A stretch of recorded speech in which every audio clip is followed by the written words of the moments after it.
5 NATO countries, 5 refusals in 1 week. The US stands alone. Has the unthinkable finally happened?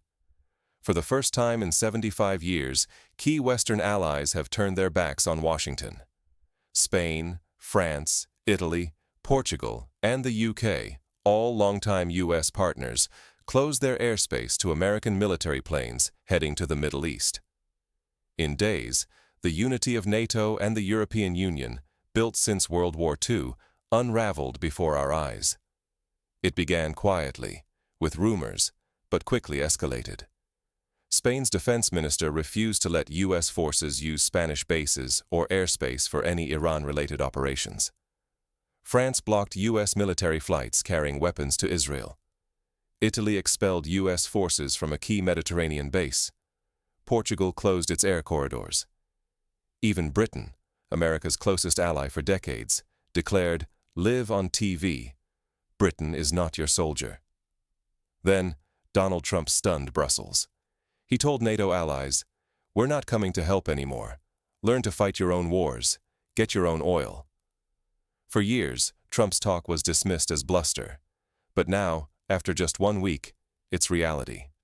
75 years of treaties and shared security, gone in less than 7 days. This isn't just another diplomatic spat. It's the collapse of the system that kept the West safe and prosperous. If NATO unity is truly dead, a new era begins. No guaranteed security, unstable energy, and a Europe left to fend for itself. So what happened? Let's break it down, because the crisis worsened daily. Was this just tough talk, or did Europe truly slam the door on America? Over the past week, the answer became clear. For the first time since NATO's founding, core allies publicly refused to back the US in a Middle East crisis. This wasn't a spat. It was a coordinated shutdown. It started with a single flight. On March 18th, a US B-1B bomber, tail number 86-012, returning from a combat mission, was denied entry into the airspace of France, Spain, and Portugal. This wasn't a drill. 3 NATO countries closed their skies to an American military aircraft. Forced to reroute, the bomber diverted, burning costly fuel and throwing U.S. logistics into chaos. But that was only the start. Days later, France blocked American military cargo flights bound for Israel. Spain shut its airspace to U.S. operations. Italy ordered U.S. planes to leave Sigonella Air Base after learning their destination was the Middle East. Portugal refused to open its corridor. Even the UK, America's staunchest ally, declared it would not be drawn into another US-led war. Prime Minister Keir Starmer said, "We will always act in the national interest. We will not be drawn into a Middle East conflict." Britain, once at America's side in Iraq, Afghanistan, and Libya, now steps back. America's response was explosive. Trump slammed France for refusing overflight rights, calling them absolutely useless regarding Israel. He warned the alliance, those Europeans desperate for fuel, with the Hormuz Strait blockaded, would have to learn to fight for themselves. The days of automatic U.S. support were over.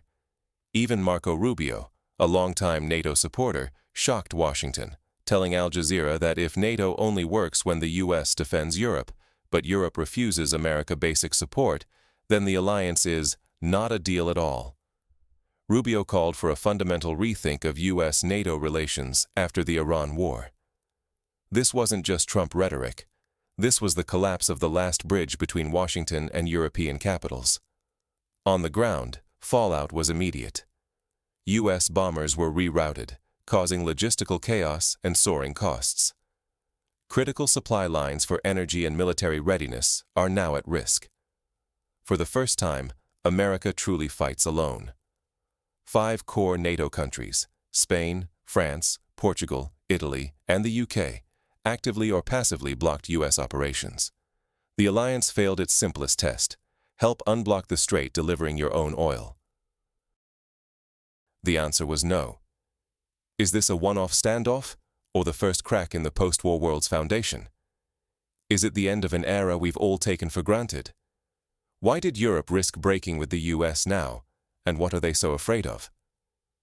To grasp this historic collapse, we must look past official statements and ask, what's driving European leaders to turn their backs on the alliance that protected the continent for 3 generations? The answer is stark.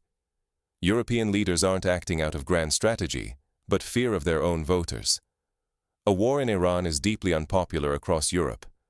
No one wants their country dragged into another costly Middle East conflict, least of all by a US president many Europeans distrust.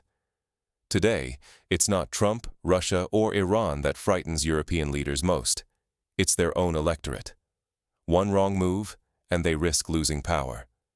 That fear has trumped 75 years of alliance building, overnight.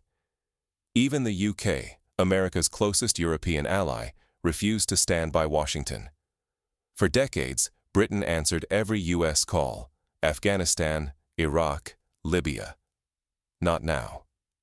When asked to help break the blockade threatening vital oil supplies, London said no. Italy went further, blocking US military planes from Sicilian bases when their true destination was the Middle East. Italian commanders intervened mid-flight, denying passage. Spain, France, Portugal all turned down America's request for help. Some did it quietly, others publicly, but the result is the same. The US is now fighting alone.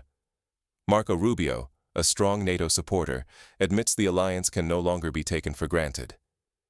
Trump, never shy about frustration, started by appealing to Europe, Japan, South Korea, Australia. He got silence and polite refusals. By week's end, his tone shifted. No more requests, just scathing condemnation. He called NATO allies cowards and threatened to abandon NATO's cornerstone. Article 5, the Mutual Defense Pledge.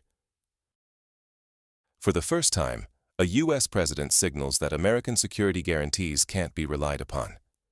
This is a radical break from the past.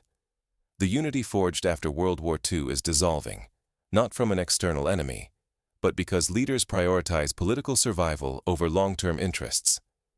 If politicians act only from fear of losing the next election, alliances become fragile, and citizens are left exposed to economic shocks, energy crises, and new threats that no nation can handle alone.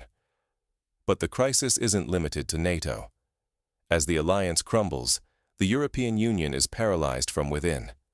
With alliances collapsing, is Europe ready for the world it's facing? Cracks are turning into chasms. Inside the EU, paralysis is setting in.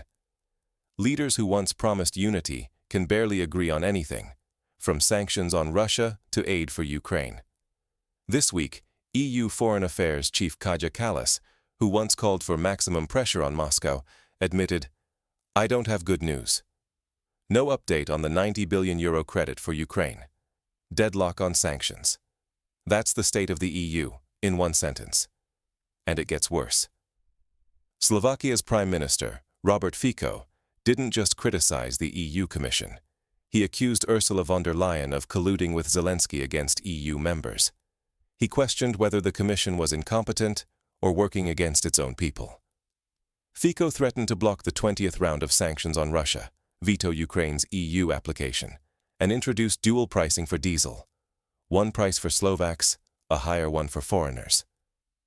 The Commission protested, but Fico fired back, demanding they show the same toughness toward Ukraine as they do toward smaller EU states. Here's the scandal. Even EU diplomats, anonymously, admit Ukraine is using energy as leverage, refusing inspections on the Druzhba pipeline and weaponizing supplies against the countries funding its war. But no one dares say it openly, because admitting it would shatter the official narrative propping up EU policy since 2020. Meanwhile, Europe's energy crisis is deepening. According to Eurostat, Eurozone inflation is up to 2.5%, driven by soaring fuel prices. In March, gas on European exchanges jumped over 70%, the biggest monthly spike since 2021. Brussels responded, EU energy ministers held an emergency video meeting, and Energy Commissioner Dan Jorgensen warned governments to brace for prolonged disruptions. Not a glitch, but a drawn-out crisis. Ordinary Europeans already feel the pain. Ministers urge people to stay home to save fuel. Heating bills climb, public transit strains, and there's no relief in sight. Meanwhile, Hungary's Viktor Orban sits comfortably with cheap Russian gas and new alliances, reaping the benefits. Globally, the West's dysfunction is others' opportunity. Russia earns record profits from high energy prices. China and India secure their own energy at bargain rates, while Europe pays a premium for American LNG, straining wallets and political patience. So, what does this mean for you? If Europe can't adapt, the future looks grim. Economic hardship, rising bills, paralyzed governments, and lost sovereignty as outside powers call the shots. The old promise, that NATO and the EU guaranteed stability and prosperity, is fading fast. What lessons can be drawn from this unraveling? First, face the truth.